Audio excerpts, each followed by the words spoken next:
ਸਾਰਿਆਂ ਨੂੰ ਪਿਆਰ ਭਰੀ ਸਤਿ ਸ਼੍ਰੀ ਅਕਾਲ। ਅਸੀਂ ਇਸ ਵੀਡੀਓ ਵਿੱਚ ਮਾਡਲਸ ਬਾਰੇ ਗੱਲ ਕਰਾਂਗੇ। ਹਰ ਇੱਕ ਮਾਡਲ ਦੇ ਮਤਲਬ ਬਾਰੇ ਦੱਸਿਆ ਜਾਏਗਾ ਤੇ ਉਹਨਾਂ ਨੂੰ ਕਿਵੇਂ ਯੂਜ਼ ਕੀਤਾ ਜਾਂਦਾ ਹੈ, ਕਿਵੇਂ ਇਸਤੇਮਾਲ ਕੀਤਾ ਜਾਂਦਾ ਹੈ ਸਹੀ ਤਰੀਕੇ ਨਾਲ ਐਕਟਿਵ ਵੌਇਸ ਤੇ ਪੈਸਿਵ ਵੌਇਸ ਦੋਨਾਂ ਵਿੱਚ। ਤੇ ਸ਼ੁਰੂ ਕਰਦੇ ਹਾਂ ਮਾਡਲਸ ਦੇ ਨਾਲ।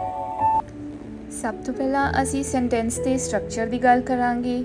ਐਕਟਿਵ ਵੌਇਸ ਉਹ ਹੁੰਦੀ ਹੈ ਜਿਹਦੇ ਵਿੱਚ ਅਸੀਂ ਸਬਜੈਕਟ ਤੋਂ ਸੈਂਟੈਂਸ ਸ਼ੁਰੂ ਕਰਦੇ ਹਾਂ।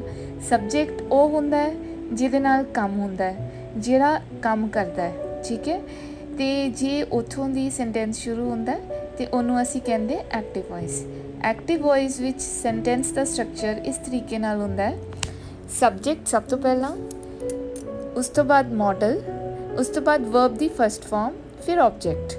ਇਹ ਕੰਪਲਸਰੀ ਹੈ, ਮੈਂਡੇਟਰੀ ਹੈ, ਹਾਰਡ ਐਂਡ ਫਾਸਟ ਰੂਲ ਹੈ। ਮਾਡਲ ਦੇ ਨਾਲ ਵਰਬ ਦੀ ਫਸਟ ਫਾਰਮ ਆਉਂਦੀ ਹੈ, ਹੋਰ ਕੁਛ ਨਹੀਂ ਆਉਂਦਾ। ਵਰਬ ਦੀ ਫਸਟ ਫਾਰਮ, ਨਾ ਕੋਈ SES, ਨਾ ਵਰਬ ਦੇ ਨਾਲ ING, ਨਾ ਵਰਬ ਦੀ ਸੈਕਿੰਡ ਫਾਰਮ, ਨਾ ਵਰਬ ਦੀ ਥਰਡ ਫਾਰਮ। ਸਿਰਫ ਵਰਬ ਦੀ ਫਸਟ ਫਾਰਮ ਆਉਂਦੀ ਹੈ ਹਮੇਸ਼ਾ, ਚਾਹੇ ਜਿਹੜਾ ਮਰਜ਼ੀ ਮਾਡਲ ਹੋਵੇ। ਮਾਡਲ ਦੇ ਨਾਲ ਵਰਬ ਦੀ first form. Active voice. Passive voice. Passive voice ਉਹ ਜਦੋਂ ਗੱਲ ਘੁਮਾ ਕੇ ਕੀਤੀ ਜਾਵੇ, ਮੀਨਸ ਜਿਹਨੇ ਕੰਮ ਕੀਤਾ ਆ ਉਹਦੇ ਬਾਰੇ ਸੈਂਟੈਂਸ ਵਿੱਚ ਅਖੀਰ ਵਿੱਚ ਲਿਖਿਆ ਜਾਵੇ, ਉਹਨੂੰ ਕਹਿੰਦੇ ਹਾਂ ਅਸੀਂ ਪੈਸਿਵ ਵੌਇਸ। ਅਤੇ ਜਿਹਦੇ ਨਾਲ ਕੰਮ ਕੀਤਾ ਜਾਂਦਾ ਹੈ ਉਹਨੂੰ ਆਬਜੈਕਟ ਕਹਿੰਦੇ ਹਾਂ, ਅਤੇ ਆਬਜੈਕਟ ਤੋਂ ਸੈਂਟੈਂਸ ਸ਼ੁਰੂ ਹੋਵੇ ਤਾਂ ਉਹਨੂੰ ਅਸੀਂ ਕਹਿੰਦੇ ਹਾਂ ਗੱਲ ਘੁਮਾ ਕੇ ਕੀਤੀ ਜਾ ਰਹੀ ਹੈ, ਮਤਲਬ ਪੈਸਿਵ ਵੌਇਸ। ਪੈਸਿਵ ਵੌਇਸ ਵਿੱਚ ਸੈਂਟੈਂਸ ਦਾ ਸਟਰਕਚਰ ਇਸ ਤਰੀਕੇ ਨਾਲ ਹੁੰਦਾ ਹੈ। ਆਬਜੈਕਟ, ਉਸ ਤੋਂ ਬਾਅਦ ਮਾਡਲ, ਫਿਰ ਬੀ ਲੱਗਣਾ ਜ਼ਰੂਰੀ ਹੈ, ਤਾਂ ਹੀ ਸਾਡੀ ਪੈਸਿਵ ਵੌਇਸ ਬਣੇਗੀ। BE ਔਰ ਵਰਬ ਦੀ ਥਰਡ ਫਾਰਮ। ਪੈਸਿਵ ਵੌਇਸ ਵਿੱਚ ਹੁੰਦੀ ਹੀ ਵਰਬ ਦੀ ਥਰਡ ਫਾਰਮ ਹੈ ਹਮੇਸ਼ਾ, ਠੀਕ ਹੈ। ਮਾਡਲ ਤੋਂ ਬਾਅਦ ਬੀ, ਉਸ ਤੋਂ ਬਾਅਦ ਵਰਬ ਦੀ ਥਰਡ ਫਾਰਮ, ਫਿਰ ਬਾਏ, ਫਿਰ ਸਬਜੈਕਟ। ਇਹ ਹੋ ਗਿਆ ਸਾਡਾ ਸੈਂਟੈਂਸ ਸਟਰਕਚਰ ਐਕਟਿਵ ਵੌਇਸ ਅਤੇ ਪੈਸਿਵ ਵੌਇਸ ਦਾ। ਅਸੀਂ ਕਿਸੇ ਵੀ ਮਾਡਲ ਦੀ ਗੱਲ ਕਰ ਲਈਏ, ਜੇ ਮਾਡਲ ਦਾ ਸਾਨੂੰ ਮਤਲਬ ਪਤਾ ਪੰਜਾਬੀ 'ਚ ਤਾਂ ਅਸੀਂ ਉਹਨੂੰ ਹਮੇਸ਼ਾ ਹੀ ਸਹੀ ਇਸਤੇਮਾਲ ਕਰਾਂਗੇ। ਅਤੇ ਇਹਦਾ ਮਤਲਬ ਇਹ ਹੈ ਕਿ ਸਾਨੂੰ ਹਰ ਮਾਡਲ ਦਾ ਮਤਲਬ ਪਤਾ ਹੋਣਾ ਚਾਹੀਦਾ ਹੈ। ਜਿਵੇਂ ਹੀ ਮਤਲਬ ਪਤਾ ਚੱਲ ਗਿਆ ਅਤੇ ਸਾਡੀ ਕੋਈ ਗਲਤੀ ਨਹੀਂ ਹੋਏਗੀ ਮਾਡਲ ਨੂੰ ਲੈ ਕੇ। ਅਤੇ ਸਭ ਤੋਂ ਪਹਿਲਾ ਮਾਡਲ ਸ਼ੈਲ ਜਾਂ ਵਿਲ, ਦੋਨਾਂ ਵਿੱਚ ਕੋਈ ਫਰਕ ਨਹੀਂ ਹੈ। ਦੋਨਾਂ ਦਾ ਮਤਲਬ ਕਰਾਂਗੇ। ਅਸੀਂ ਕੋਈ ਵੀ ਕੰਮ ਜਦੋਂ ਫਿਊਚਰ ਵਿੱਚ ਆਉਣ ਵਾਲੇ ਟਾਈਮ ਵਿੱਚ ਕਰਨਾ ਹੁੰਦਾ ਹੈ ਤਦੋਂ ਅਸੀਂ ਇਹ ਮਾਡਲ ਨੂੰ ਇਸਤੇਮਾਲ ਕਰਦੇ ਹਾਂ, ਸ਼ੈਲ ਜਾਂ ਵਿਲ ਨੂੰ। ਜਿਵੇਂ I shall buy a new house after some years। ਕੁਝ ਸਾਲਾਂ ਬਾਅਦ ਮੈਂ ਨਵਾਂ ਘਰ ਖਰੀਦਾਂਗਾ। ਫਿਊਚਰ ਦੀ ਗੱਲ ਹੋ ਰਹੀ ਹੈ। ਉਸ ਤੋਂ ਬਾਅਦ I'll buy a new house after some years।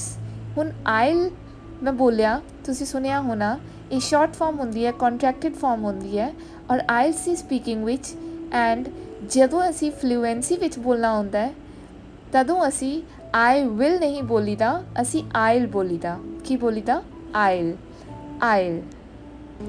ਸੋ ਅਸੀਂ ਇਸ ਤਰੀਕੇ ਨਾਲ ਬੋਲਣਾ I'll ਸੀ ਸਪੀਕਿੰਗ ਵਿੱਚ, ਜਾਂ ਫਿਰ ਕਦੀ ਵੀ ਫਲੂਐਂਟਲੀ ਜਦੋਂ ਬੋਲਣਾ ਹੋਵੇ ਇੱਕਦਮ ਨੇਟਿਵ ਸਪੀਕਰਸ ਵਾਂਗੂ, ਤਦੋਂ ਅਸੀਂ ਇੱਦਾਂ ਹੀ ਬੋਲਣਾ I'll buy a new house after some years।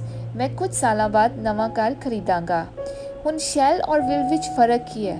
Shell ਕੱਚਾ ਪੱਕਾ ਹੁੰਦਾ ਹੈ, ਪੱਕਾ ਗਰੰਟੀ ਨਹੀਂ ਹੈ ਕਿ ਮੈਂ ਕਰਾਂਗਾ ਹੀ ਕਰਾਂਗਾ। ਵਿਲ ਦੀ ਗਰੰਟੀ ਜ਼ਿਆਦਾ ਹੁੰਦੀ ਹੈ। ਬਸ ਗਰੰਟੀ ਦੇ ਉੱਤੇ ਡਿਪੈਂਡ ਕਰਦਾ ਹੈ ਕਿੰਨੀ ਕੁ ਗਰੰਟੀ ਹੈ ਇਸ ਕੰਮ ਨੂੰ ਲੈ ਕੇ, ਜਿਹੜਾ ਕੰਮ ਤੁਸੀਂ ਅੱਗੇ ਜਾ ਕੇ ਕਰਨ ਵਾਲੇ ਹੋ।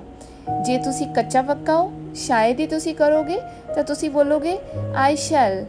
ਜੇ ਤੁਸੀਂ ਪੱਕਾ ਹੀ ਆ, ਤੁਹਾਨੂੰ ਪਤਾ ਕਿ ਮੈਂ ਕਰਨਾ ਹੀ ਕਰਨਾ ਹੈ, ਦੈਨ ਫਿਰ ਤੁਸੀਂ ਬੋਲੋਗੇ I will, ਜਾਂ ਫਿਰ ਕੰਟਰੈਕਟਿਡ ਫਾਰਮ I'll। ਹੁਣ ਅਸੀਂ ਪੈਸਿਵ ਵੌਇਸ ਦੀ ਗੱਲ ਕਰੀਏ ਸ਼ੈਲ ਵਿਲ ਨੂੰ ਲੈ ਕੇ। ਉਹਦਾ ਮਤਲਬ ਹਮੇਸ਼ਾ ਪੰਜਾਬੀ ਵਿੱਚ ਯਾਦ ਰੱਖਣਾ ਹੋਵੇਗਾ। ਕੋਈ ਵੀ ਕੰਮ ਜਦੋਂ ਫਿਊਚਰ ਵਿੱਚ ਹੋਵੇਗਾ ਤਦੋਂ ਅਸੀਂ ਉਹਨੂੰ ਪੈਸਿਵ ਵੌਇਸ ਵਿੱਚ ਕਿੱਦਾਂ ਲਿਖਣਾ? Teachers will be replaced by technology in future. ਹੁਣ ਦੇਖੋ ਇਹਦੇ ਵਿੱਚ ਸਬਜੈਕਟ ਕਿਹੜਾ ਹੈ? ਕਿਹਨੇ ਰੀਪਲੇਸ ਕਰਨਾ ਹੈ ਟੀਚਰਸ ਨੂੰ? ਟੈਕਨੋਲੋਜੀ ਨੇ। ਟੈਕਨੋਲੋਜੀ ਹੈ ਜਿਹੜਾ, ਉਹ ਸੈਂਟੈਂਸ ਦੀ ਸ਼ੁਰੂ ਵਿੱਚ ਨਹੀਂ ਆ ਰਿਹਾ। ਸੈਂਟੈਂਸ ਦੇ ਸ਼ੁਰੂ ਵਿੱਚ ਕੌਣ ਆ ਰਿਹਾ? ਆਬਜੈਕਟ, ਜਿਹਦੇ ਨਾਲ ਕੁਛ ਹੋਣਾ ਹੈ। ਟੀਚਰਸ ਦੇ ਨਾਲ ਕੁਛ ਹੋਏਗਾ। ਕੀ ਹੋਏਗਾ? ਟੀਚਰਸ ਨੂੰ ਰੀਪਲੇਸ ਕਰ ਦਿੱਤਾ ਜਾਏਗਾ, ਠੀਕ ਹੈ। ਕਿਹਦੇ ਰਾਹੀਂ? ਟੈਕਨੋਲੋਜੀ ਦੇ ਰਾਹੀਂ। टीचर्स ਦੇ ਨਾਲ ਕੁਝ ਹੋਣਾ ਹੈ ਪਰ ਟੀਚਰਸ ਨੇ ਆਪ ਕੁਝ ਨਹੀਂ ਕਰਨਾ, ਇਸ ਕਰਕੇ ਇਹ ਪੈਸਿਵ ਵੌਇਸ ਹੈ ਟੀਚਰਸ ਤੋਂ, ਕਿਉਂਕਿ ਸੈਂਟੈਂਸ ਸਾਡਾ ਸ਼ੁਰੂ ਹੋਇਆ। ਟੀਚਰਸ ਵਿਲ ਬੀ ਰੀਪਲੇਸਡ, ਜਿਵੇਂ ਕਿ ਸੈਂਟੈਂਸ ਸਟਰਕਚਰ ਅਸੀਂ ਕੀਤਾ ਸਟਾਰਟਿੰਗ ਵਿੱਚ, ਜਦੋਂ ਅਸੀਂ ਕੋਈ ਵੀ ਮਾਡਲ ਯੂਜ਼ ਕਰਨਾ ਪੈਸਿਵ ਵੌਇਸ ਵਿੱਚ ਤੇ ਮਾਡਲ ਦੇ ਨਾਲ ਕੀ ਲਗਾਉਣਾ ਅਸੀਂ ਬੀ, ਬੀ ਐਂਡ ਵਰਬ ਦੀ third form. Teachers will be replaced by technology in future. Future ਵਿੱਚ ਆਉਣ ਵਾਲੇ ਟਾਈਮ ਵਿੱਚ, ਆਉਣ ਵਾਲੇ ਵਕਤ ਵਿੱਚ, ਸਮੇਂ ਵਿੱਚ ਟੀਚਰਸ ਦੀ ਥਾਂ ਟੈਕਨੋਲੋਜੀ ਲੈ ਲਏਗੀ। ਹੁਣ ਨੈਕਸਟ ਮਾਡਲ ਸਾਡਾ ਸ਼ੁੱਡ, ਕਰਨਾ ਚਾਹੀਦਾ ਹੈ। ਇਹਦਾ ਮਤਲਬ ਹੈ ਚਾਹੀਦਾ ਹੈ। ਕੀ ਕਰਨਾ ਚਾਹੀਦਾ ਹੈ? ਕੁਝ ਵੀ। ਤੁਹਾਨੂੰ ਇੱਦਾਂ ਕਰਨਾ ਚਾਹੀਦਾ, ਤੁਹਾਨੂੰ ਉਹ ਕਰਨਾ ਚਾਹੀਦਾ, ਤੁਹਾਨੂੰ ਵੱਡਿਆਂ ਦਾ ਕਹਿਣਾ ਮੰਨਣਾ ਚਾਹੀਦਾ, ਤੁਹਾਨੂੰ ਝੂਠ ਨਹੀਂ ਬੋਲਣਾ ਚਾਹੀਦਾ, ਤੁਹਾਨੂੰ ਸੱਚ ਬੋਲਣਾ ਚਾਹੀਦਾ, ਤੁਹਾਨੂੰ ਇਮਾਨਦਾਰੀ ਦਿਖਾਉਣੀ ਚਾਹੀਦੀ ਹੈ। ਜਿੱਥੇ ਵੀ ਤੁਸੀਂ ਚਾਹੀਦਾ ਵਰਡ ਯੂਜ਼ ਕਰਨਾ ਹੈ, ਸ਼ਬਦ ਯੂਜ਼ ਕਰਨਾ ਹੈ, ਉੱਥੇ ਇਹਦਾ ਮਤਲਬ ਇੰਗਲਿਸ਼ ਵਿੱਚ ਅਸੀਂ ਕੀ ਯੂਜ਼ ਕਰਾਂਗੇ? Should. Government should impose strict laws to protect the environment. ਵਾਤਾਵਰਨ ਨੂੰ ਬਚਾਉਣ ਲਈ ਗਵਰਨਮੈਂਟ ਨੂੰ ਸਖਤ ਨਿਯਮ ਲਗਾਉਣੇ ਚਾਹੀਦੇ ਨੇ। ਇੰਪੋਜ਼ ਕਰਨਾ, ਲਾਗੂ ਕਰਨਾ। ਠੀਕ ਹੈ, ਇਹ ਸਾਡੀ ਹੋ ਗਈ ਐਕਟਿਵ ਵੌਇਸ, ਸਿੱਧੀ ਗੱਲ, ਕਿਉਂਕਿ ਜਿਹਨੇ ਕੰਮ ਕਰਨਾ ਉਹਦੇ ਨਾਲ ਹੀ ਸੈਂਟੈਂਸ ਸ਼ੁਰੂ ਹੋ ਰਿਹਾ। ਕਿਹਨੇ ਕੰਮ ਕਰਨਾ? ਗਵਰਨਮੈਂਟ ਨੇ, ਸਰਕਾਰ ਨੇ। ਸਰਕਾਰ ਨੂੰ ਇੱਦਾਂ ਕਰਨਾ ਚਾਹੀਦਾ ਹੈ ਅਤੇ ਸਰਕਾਰ ਤੋਂ ਹੀ ਸੈਂਟੈਂਸ ਸ਼ੁਰੂ ਹੋ ਰਿਹਾ। ਇਹ ਐਕਟਿਵ ਵੌਇਸ ਹੋ ਗਈ ਸਾਡੀ। ਹੁਣ ਪੈਸਿਵ ਵੌਇਸ ਅਸੀਂ ਗੱਲ ਕਰਾਂਗੇ ਲਾਜ਼ ਬਾਰੇ, ਸਟਾਰਟਿੰਗ 'ਚ ਗੱਲ ਕਰਾਂਗੇ, ਬਟ ਲਾਜ਼ ਨੇ ਆਪ ਤਾਂ ਕੁਝ ਨਹੀਂ ਕਰਨਾ। ਲਾਜ਼ ਲਗਾਏ ਜਾਣੇ ਆ, ਲਾਗੂ ਕੀਤੇ ਜਾਣੇ ਆ ਸਰਕਾਰ ਰਾਹੀਂ। ਠੀਕ ਹੈ, ਅਤੇ ਇੱਥੇ ਅਸੀਂ ਸ਼ੁੱਡ ਦੀ ਗੱਲ ਕਰ ਰਹੇ ਹਾਂ। Strict laws should be imposed by the authority to protect the environment. Government ਦਾ ਸਿਨੋਨਿਮ ਅਥੋਰਿਟੀ ਲਿਖ ਦਿੱਤਾ ਹੈ, ਬਾਕੀ ਸਾਰਾ ਸੇਮ ਹੈ। ਸਿਰਫ ਫਰਕ ਕੀ ਹੈ? ਐਕਟਿਵ ਵੌਇਸ ਉੱਪਰ ਹੈ ਔਰ ਪੈਸਿਵ ਵੌਇਸ ਨੀਚੇ ਹੈ। ਦੋਨਾਂ ਤਰ੍ਹਾਂ ਨਾਲ ਸੈਂਟੈਂਸ, ਇੱਕੋ ਸੈਂਟੈਂਸ ਬਣਾਇਆ ਗਿਆ। ਠੀਕ ਹੈ, ਉੱਪਰ ਕੀ ਬੋਲਿਆ ਗਿਆ ਕਿ ਸਰਕਾਰ ਨੂੰ ਸਖਤ ਨਿਯਮ ਲਾਗੂ ਕਰਨੇ ਚਾਹੀਦੇ ਹੈ ਵਾਤਾਵਰਨ ਨੂੰ ਸੁਰੱਖਿਅਤ ਕਰਨ ਲਈ, ਵਾਤਾਵਰਨ ਨੂੰ ਬਚਾਉਣ ਲਈ। ਔਰ ਥੱਲੇ ਪੈਸਿਵ ਵੌਇਸ ਵਿੱਚ ਘੁਮਾ ਕੇ ਕਿੱਦਾਂ ਬੋਲਿਆ ਗਿਆ ਕਿ ਸਖਤ ਲਾਜ਼ ਸਰਕਾਰ ਦੁਆਰਾ ਲਾਗੂ ਕੀਤੇ ਜਾਣੇ ਚਾਹੀਦੇ ਨੇ ਵਾਤਾਵਰਨ ਨੂੰ ਸੁਰੱਖਿਅਤ ਕਰਨ ਲਈ, ਵਾਤਾਵਰਨ ਨੂੰ ਬਚਾਉਣ ਲਈ। ਅਗਲਾ ਮਾਡਲ ਸਾਡਾ ought to। ought to ਦਾ ਮਤਲਬ ਵੀ ਸੇਮ ਹੁੰਦਾ ਹੈ ਸ਼ੁੱਡ ਦੇ ਨਾਲ, ਕੋਈ ਫਰਕ ਨਹੀਂ ਹੁੰਦਾ। ਫਰਕ ਇੰਨਾ ਹੈ, ਸ਼ੁੱਡ ਇੱਕ ਵਰਡ ਹੈ, ought to ਦੋ ਵਰਡਸ ਹੈ, ਬਸ ਇੰਨਾ ਫਰਕ ਹੈ, ਮਤਲਬ ਇੱਕੋ ਹੀ ਹੈ। ਔਰ ਇੱਕ ਹੋਰ ਫਰਕ ਹੈ, ought to ਨੂੰ ਅਸੀਂ ਪੈਸਿਵ ਵੌਇਸ ਵਿੱਚ ਇਸਤੇਮਾਲ ਨਹੀਂ ਕਰਨਾ, ਉਹਦੀ ਸਿੱਧੀ ਗੱਲ ਹੀ ਕਰਨੀ ਹੈ ਐਕਟਿਵ ਵੌਇਸ ਵਿੱਚ, ਇਹਦੀ ਪੈਸਿਵ ਵੌਇਸ ਨਹੀਂ ਬਣਾਉਣੀ। ਵੀ ought to respect our elders, ਸਾਨੂੰ ਆਪਣੇ ਵੱਡਿਆਂ ਦਾ ਆਦਰ ਕਰਨਾ ਚਾਹੀਦਾ ਹੈ, ਜਾਂ ਫਿਰ ਵੀ should respect our elders, ਇੱਕੋ ਗੱਲ ਹੈ। should ਲਗਾਓ ਜਾਂ ought to ਲਗਾਓ, ਇੱਕੋ ਗੱਲ ਹੈ, ਦੋਨਾਂ ਦਾ ਮਤਲਬ ਚਾਹੀਦਾ ਹੈ। ਹੁਣ ਤੁਹਾਡਾ ਅਗਲਾ ਮਾਡਲ ਆ ਜਾਂਦਾ ਹੈ ਸ਼ੁੱਡ ਹੀ ਆਏਗਾ, ਸ਼ੁੱਡ ਦੇ ਨਾਲ ਹੈਵ।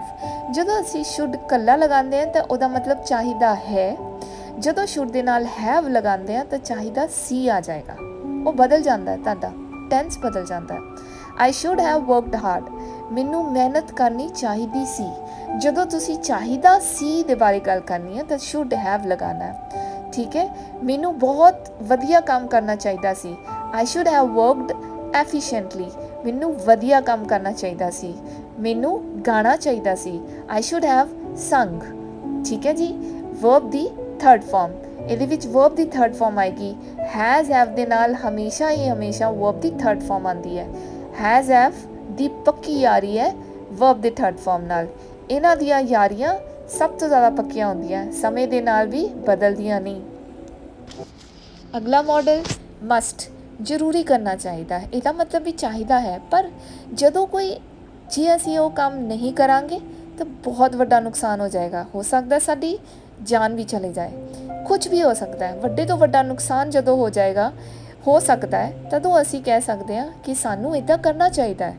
ਅਸੀਂ ਇੱਦਾਂ ਨਹੀਂ ਕਰਾਂਗੇ ਤਾਂ ਸਾਡਾ ਬਹੁਤ ਭਾਰੀ ਨੁਕਸਾਨ ਹੋਏਗਾ, ਤਦੋਂ ਅਸੀਂ ਮਸਟ ਯੂਜ਼ ਕਰਾਂਗੇ। ਵੀ ਮਸਟ ਫੋਲੋ ਟ੍ਰੈਫਿਕ ਰੂਲਸ, ਮਤਲਬ ਟ੍ਰੈਫਿਕ ਰੂਲਸ ਨੂੰ ਜੇ ਅਸੀਂ ਫੋਲੋ ਨਹੀਂ ਕਰਾਂਗੇ ਤਾਂ ਕੀ ਹੋਏਗਾ, ਤੁਹਾਨੂੰ ਚੰਗੀ ਤਰ੍ਹਾਂ ਪਤਾ, ਐਕਸੀਡੈਂਟ ਹੋਣਗੇ ਔਰ ਜਾਨ ਤੋਂ ਵੀ ਅਸੀਂ ਜਾ ਸਕਦੇ ਹਾਂ। ਤਾਂ ਇਸ ਕਰਕੇ ਇੱਥੇ ਕੀ ਆਇਆ? ਮਸਟ, ਸ਼ੁੱਡ ਨਹੀਂ ਆਇਆ। ਵੀ ਮਸਟ ਫੋਲੋ ਟ੍ਰੈਫਿਕ ਰੂਲਸ। ਔਰ ਇਹਨੂੰ ਜੇ ਪੈਸਿਵ ਵੌਇਸ ਵਿੱਚ ਲਿਖਣਾ ਹੋਵੇ ਤਾਂ ਟ੍ਰੈਫਿਕ ਰੂਲਸ ਨੂੰ ਪਹਿਲਾਂ ਲਿਖ ਲੈਣਾ। Traffic rules must be followed by us. Traffic rules ਸਾਡੇ ਦੁਆਰਾ ਫੋਲੋ ਕੀਤੇ ਜਾਣੇ ਚਾਹੀਦੇ ਨੇ। ਜ਼ਰੂਰੀ ਹੈ ਕਿ ਟ੍ਰੈਫਿਕ ਰੂਲਸ ਸਾਡੇ ਦੁਆਰਾ ਫੋਲੋ ਕੀਤੇ ਜਾਣ। ਨੈਕਸਟ ਮਾਡਲ ਸਾਡਾ ਵੁੱਡ। ਵੁੱਡ ਦੇਖਿਆ ਜਾਵੇ ਤਾਂ ਪਾਸਟ ਫਾਰਮ ਹੈ ਵਿਲ ਦੀ, ਬਟ ਇਹਨੂੰ ਜ਼ਿਆਦਾਤਰ ਅਸੀਂ ਸਪੀਕਿੰਗ ਵਿੱਚ ਕਦੋਂ ਯੂਜ਼ ਕਰਦੇ ਹਾਂ, ਸਪੀਕਿੰਗ ਵਿੱਚ ਵੀ ਅਤੇ ਰਾਈਟਿੰਗ ਵਿੱਚ ਵੀ। ਜਦੋਂ ਅਸੀਂ ਕਿਸੇ ਨੂੰ ਦੱਸਣਾ ਹੋਵੇ ਕਿ ਮੈਂ ਇਹ ਕਰਨਾ ਚਾਹਾਂਗਾ, ਠੀਕ ਹੈ, ਜਦੋਂ ਕਿਸੇ ਨੂੰ ਅਲਰਟ ਕਰਨਾ ਹੋਵੇ, ਜਦੋਂ ਅਸੀਂ ਚਿੱਠੀ ਲਿਖਦੇ ਹਾਂ, ਲੈਟਰ ਲਿਖਦੇ ਹਾਂ, ਅਤੇ ਲੈਟਰ ਦੀ ਪਹਿਲੀ ਲਾਈਨ ਵਿੱਚ ਅਸੀਂ ਇਹ ਜ਼ਰੂਰ ਲਿਖਦੇ ਹਾਂ, ਵੁੱਡ ਮਾਡਲ ਜ਼ਰੂਰ ਇਸਤੇਮਾਲ ਕਰਦੇ ਹਾਂ। I would like to inform you that, ਮੈਂ ਤੁਹਾਨੂੰ ਇੱਕ ਗੱਲ ਬਾਰੇ ਦੱਸਣਾ ਚਾਹਾਂਗਾ। ਕੀ ਗੱਲ ਦੱਸਾਂ, ਕਿਸ ਗੱਲ ਬਾਰੇ ਦੱਸਣਾ ਚਾਹਾਂਗਾ, ਉਹ ਅਸੀਂ ਅੱਗੇ ਲਿਖਾਂਗੇ। ਮਤਲਬ ਲੈਟਰ ਨੂੰ ਸਟਾਰਟ ਕਰਨ ਵੇਲੇ ਵੁੱਡ ਦਾ ਇਸਤੇਮਾਲ ਕਰਨਾ ਹੀ ਕਰਨਾ ਹੁੰਦਾ ਅਸੀਂ। I would like to inform you, I would like to talk to you, right.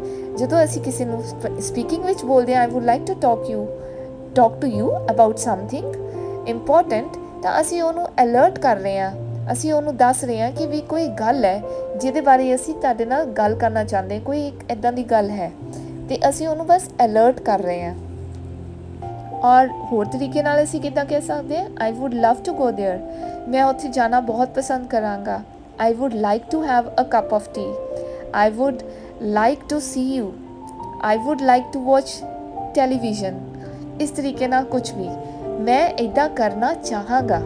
ਬਸ ਜਦੋਂ ਤੁਹਾਡੇ ਦਿਮਾਗ ਵਿੱਚ ਕਰਨਾ ਚਾਹਾਂਗਾ ਆਇਆ, ਤੁਸੀਂ ਕੀ ਲਗਾਉਣਾ ਹੈ, ਵੁੱਡ। ਕੈਨ ਮਾਡਲ ਵਿੱਚ ਅਸੀਂ ਆਪਣੀ ਕਾਬਲੀਅਤ ਬਾਰੇ ਦੱਸਦੇ ਹਾਂ ਕਿ ਅਸੀਂ ਕਿੰਨੇ ਕੁ ਕਾਬਿਲ ਹਾਂ, ਅਸੀਂ ਕਿਹੜਾ ਕੰਮ ਕਰ ਸਕਦੇ ਹਾਂ। ਮੈਂ ਡਾਂਸ ਕਰ ਸਕਦਾ, ਮੈਂ ਤੇਜ਼ ਚੱਲ ਸਕਦਾ, ਮੈਂ ਜ਼ੋਰ ਨਾਲ ਹੱਸ ਸਕਦਾ, ਮੈਂ ਕਿਸੇ ਨੂੰ ਹਸਾ ਸਕਦਾ, ਕੁਛ ਵੀ, ਜਿਹੜੀ ਵੀ ਕਾਬਲੀਅਤ ਹੈ ਤੁਹਾਡੇ ਵਿੱਚ, ਉਹਨੂੰ ਜਦੋਂ ਦੱਸਣਾ ਹੋਵੇ ਤਾਂ ਤੁਸੀਂ ਕੈਨ ਦਾ ਇਸਤੇਮਾਲ ਕਰਨਾ। I can talk to strangers confidently, ਮੈਂ ਸਟ੍ਰੇਂਜਰਸ ਨਾਲ, ਅਜਨਬੀਆਂ ਨਾਲ ਵੀ ਕੌਨਫੀਡੈਂਟਲੀ, ਪੂਰੇ ਵਿਸ਼ਵਾਸ ਨਾਲ, ਪੂਰੇ ਕੌਨਫੀਡੈਂਸ ਨਾਲ ਗੱਲ ਕਰ ਸਕਦਾ ਆ। Any work can be done by me efficiently, ਇਹ ਹੋ ਗਈ ਸਾਡੀ ਪੈਸਿਵ ਵੌਇਸ। ਕੋਈ ਵੀ ਕੰਮ ਮੇਰੇ ਰਾਹੀਂ ਐਫੀਸ਼ੀਐਂਟਲੀ ਹੋ ਸਕਦਾ ਹੈ, ਠੀਕ ਹੈ, ਮੈਂ ਮਤਲਬ ਕੋਈ ਵੀ ਕੰਮ ਬਹੁਤ ਵਧੀਆ ਤਰੀਕੇ ਨਾਲ ਕਰ ਸਕਦਾ, ਜਾਂ ਫਿਰ ਕੋਈ ਵੀ ਕੰਮ ਮੇਰੇ ਰਾਹੀਂ ਬਹੁਤ ਵਧੀਆ ਤਰੀਕੇ ਨਾਲ ਹੋ ਸਕਦਾ ਹੈ। ਅਗਲਾ ਮਾਡਲ ਹੈ ਜੀ ਸਾਡਾ ਕੁਡ। ਇਹ ਕੈਨ ਦਾ ਪਾਸਟ ਫਾਰਮ ਹੈ। ਕੈਨ ਸਕਦਾ ਹਾਂ, ਮੇਰੇ ਵਿੱਚ ਕੋਈ ਕਾਬਲੀਅਤ ਹਾਲੇ ਵੀ ਹੈ, ਮੈਂ ਇੱਦਾਂ ਕਰ ਸਕਦਾ ਹਾਂ। ਔਰ ਕੁਡ ਸਕਦਾ ਸੀ, ਮੇਰੇ ਵਿੱਚ ਇਹ ਕਾਬਲੀਅਤ ਪਹਿਲਾਂ ਸੀ, ਅੱਜ ਦੇ ਟਾਈਮ ਨਹੀਂ ਹੈ। ਜਦੋਂ ਸਾਡੇ ਵਿੱਚ ਕੋਈ ਕਾਬਲੀਅਤ ਪਹਿਲਾਂ ਹੋਵੇ, ਉਸ ਟਾਈਮ ਅਸੀਂ ਕੁਡ ਯੂਜ਼ ਕਰਦੇ ਹਾਂ। He was so rich that he could purchase the most expensive car, ਉਹ ਇੰਨਾ ਅਮੀਰ ਸੀ ਕਿ ਉਹ ਸਭ ਤੋਂ ਜ਼ਿਆਦਾ ਮਹਿੰਗੀ ਕਾਰ ਖਰੀਦ ਸਕਦਾ ਸੀ। ਉਹ ਪਹਿਲਾਂ ਬਹੁਤ ਅਮੀਰ ਸੀ, ਅੱਜ ਦੇ ਟਾਈਮ ਇੰਨਾ ਅਮੀਰ ਨਹੀਂ ਹੈ, ਇਸ ਕਰਕੇ ਅੱਜ ਉਹ ਸਭ ਤੋਂ ਜ਼ਿਆਦਾ ਮਹਿੰਗੀ ਕਾਰ ਨਹੀਂ ਖਰੀਦ ਸਕਦਾ। ਆਈ could have done the work efficiently, ਇਹ ਪਛਤਾਵੇ ਵਿੱਚ ਬੋਲਿਆ ਜਾ ਰਿਹਾ ਕਿ ਮੈਂ ਬਹੁਤ ਵਧੀਆ ਕੰਮ ਕਰ ਸਕਦਾ ਸੀ ਪਰ ਮੈਂ ਕੀਤਾ ਨਹੀਂ। ਪਾਸਟ ਫਾਰਮ ਹੋ ਗਈ ਫਿਰ ਤੋਂ, ਮੈਂ ਬਹੁਤ ਵਧੀਆ ਕੰਮ ਕਰ ਸਕਦਾ ਸੀ। I could have